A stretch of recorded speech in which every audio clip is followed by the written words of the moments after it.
It's 9:11 p.m. I just finished up a workout here on the Rise. As you can see, it's really dark now, and looky, there's no one else around. It was 97 degrees with a heat index of, oh my God, degrees when I first started at 5:30. 5:30 is when I started that workout. Pushed real good. Got the first 12 done real good and started really burning up real bad on those last, the 11th and 12th. And then I took a 15-minute break because of, I didn't want to have a heat stroke. That's a real possibility. Because as you see the way the Rise is positioned, well, you can't see it because of the dark. You can't see that horizon over there. Well, the way the sun comes up and then goes over the hill, this Rise is way in the heat. I mean, it is just brutal, really brutal. But anyways, we got another Rise challenge coming up, November 14th. So, anyways, you can hear it in my voice. I'm pretty beat. It's a pretty good workout. It's what I call an epic workout. Any kind of workout that you do 2 hours, 3 hours, 4 hours, 5 hours, those are epic workouts. Those are true workouts. That's where you're really getting into some serious endurance and finding out where your strengths are and your weaknesses and all that stuff. Anyways, here's my happy bike lighting the way. That's a workout in itself, the bike ride here through the heat. And it'll be another workout for the bike ride back to the apartment. It's not too far though. It's only like 2 miles, 3/4, 2.5, something like that. I need to map it out for sure and see. But anyways, it's another happy workout here at the Rise, the NWA. It's time to rise. Rise, people.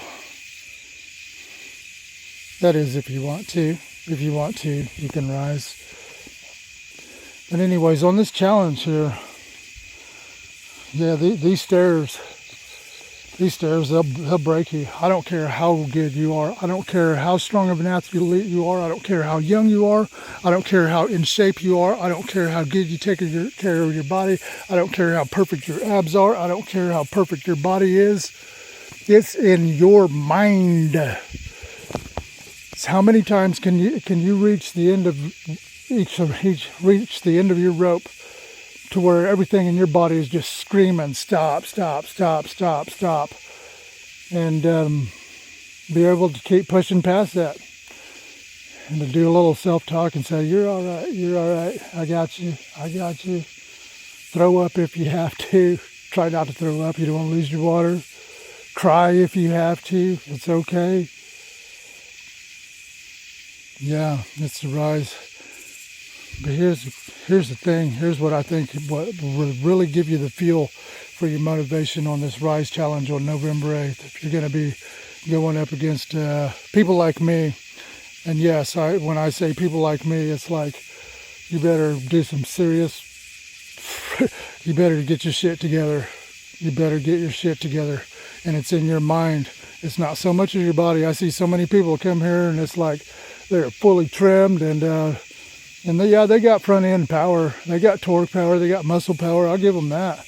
But when it comes to endurance and the ability to push past your breaking point and have a plyometric cardio that's just out of this world, that's pretty rare. That's pretty rare because that's something that goes on and on and on. That's something most people don't have. I personally, I don't have the abs and all the other stuff. I could. I just don't want to spend the time to do it. I'm doing other things. But anyways, besides explaining all that shit, the question is, what are you going to do this Rise challenge for? What are you going to do it for? Is it for your ancestors? Is Is it for the people before you? Is it from a loved one that died from cancer?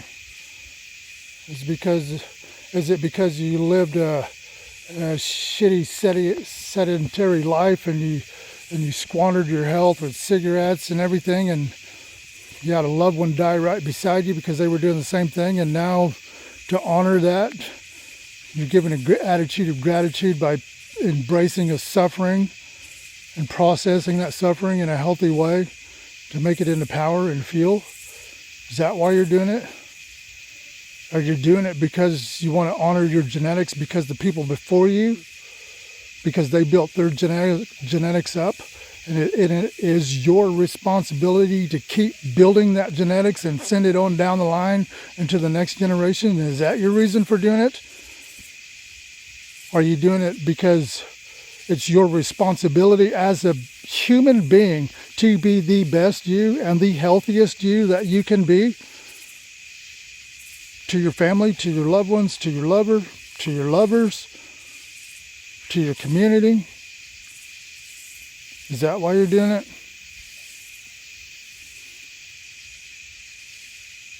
Anyways, whatever your reasons are, I'm sure they're good reasons. The only thing that's going to make a person weak at this kind of challenge is not having reasons. Not having good enough reasons.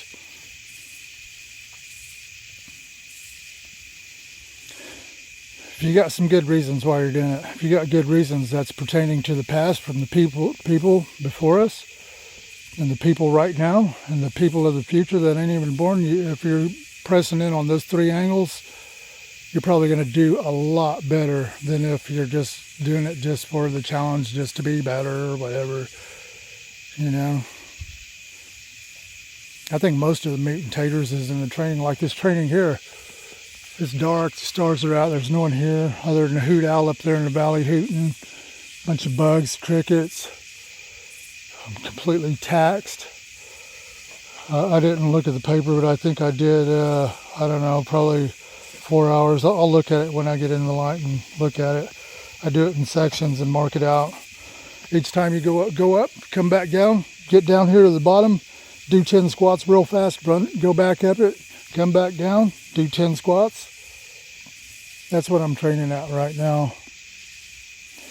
I think I did 25, 26, 27, something like that. I don't know. 10 squats at each. That last 10 reps was just extremely brutal. It was just so heavy. I think it was right as it was getting dark and everybody dwindled away. Oh my God.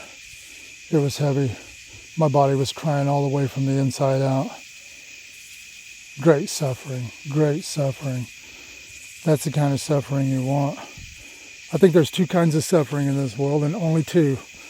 There's the kind of suffering that's building you up and to be a better person in the right ways without some kind of arrogant asshole ego or bitch ego or devious bitch ego. And then there's the other kind of suffering that comes from doing exactly what I just said. Yeah. I don't know. Yes, I do know. I'm in a weird place right now. Weird. That's what I love about these kind of workouts. They'll bring you into a weird place. Best workout I ever did here was I did 51 non-stop. I had 2 little breaks in it. I'd have to look in the journal. I think it was at the 15 mark or the 15th rep mark. I wasn't doing squats on that, just up and down. Did real strong, real strong. It was day, and it was in the 80s, low 80s. It wasn't fully hot yet. It was late spring. And, but yeah, that was just, that was an epic workout. You know how they say you can't change your life in one day and one night? Bullshit. The fuck if you can't. I did it in one night. That one night when I did 51 reps on this rise right here. That one night I did that. That last, when I got up into about 38, 39, oh my God, it was just unbelievable. I mean, I could not, Words cannot describe where it took me, heart, mind, body, and soul. And then that last bit of it, that last 12 to 14 reps, a hell of a storm came in. It was fully dark. I mean, the wind was blowing in all directions. Trees were snapping, branches were falling down around me. The rain was coming and blowing in all directions. It was like a freaking hurricane from every direction. Couldn't see, stumbling up and down the steps and just trying to talk to myself, doing a self-talk, telling me, I'm all right, I got you, I got you, I got you, you're all right, just keep pushing, keep pushing. And I was crying, and and it was such a hard push, and I was crying deeply. I mean, a type of cry that comes deep from all the way from in your legs, through your stomach, out through your chest, and out through your face. That kind of crying. And if you've never really pushed yourself with that kind of endurance, you probably will not know what I'm talking about. You might know about the crying from your heart and your chest and your head and your eyes, like when someone dies or something's really sad, like that. But this is a different kind. It is a different kind. It's a soul cry, and it's a soul cry of victory is what it is. It's a soul cry that you're keeping your word to yourself, for yourself. It's like nobody even knows you're doing the damn workout, and it's all about to yourself, and you know you're going to do it, and you're doing it, and the fucking rain ain't even stopping you, and it's like you don't even know if a tornado's on top of you, and you're still doing it, and there's something that wells up inside you, and it just says, I love you, I love you, I love you, thank you, thank you, thank you, thank you, thank you. There's something inside your heart and your mind that just really connects, and it just, oh my God, you just have to do it to see what I'm talking about. And then as you do it, I don't know, it took me to this place where, it took me to a place in mind to where that last couple reps is like all the pain shut off. All the pain shut off in my body. It's like all my pain receptors they just shut down. And it's like all of a sudden it was just easy. And even though it was fully dark and I'm still stumbling up the steps and stumbling down the steps, that last 2 reps, I even did 1 extra, and it was still raining frickin' buckets. At least the rain calmed down for that last 2 reps. Those last 2 reps, the rain wasn't heavy. It was so spiritual. There was something, and there was just such a prideful thing that welled up inside me, and not like some kind of ego, arrogant asshole kind of pride, but something I cannot explain to you yet. Maybe later on in life I can better articulate it. But anyways, I've never heard of anybody talk about this kind of thing. I've never met anybody. I've never even heard about this kind of thing. But anyways, ever since that day, since I've known that, that's what I'm kind of after. Of course, I didn't make that promise to myself on this one. I made my promise to myself I would do as much as I could, as fast as I could in 2 hours flat. And I'd reached that mark. And also the other mark I did was no matter how long it took, I was going to do 25 reps and do quite a few squats with it. So anyways, there you go, people. There's the Rise Challenge. It's time to rise. Rise and shine. Wakey bakey, northwestern Arkansas. Get you some.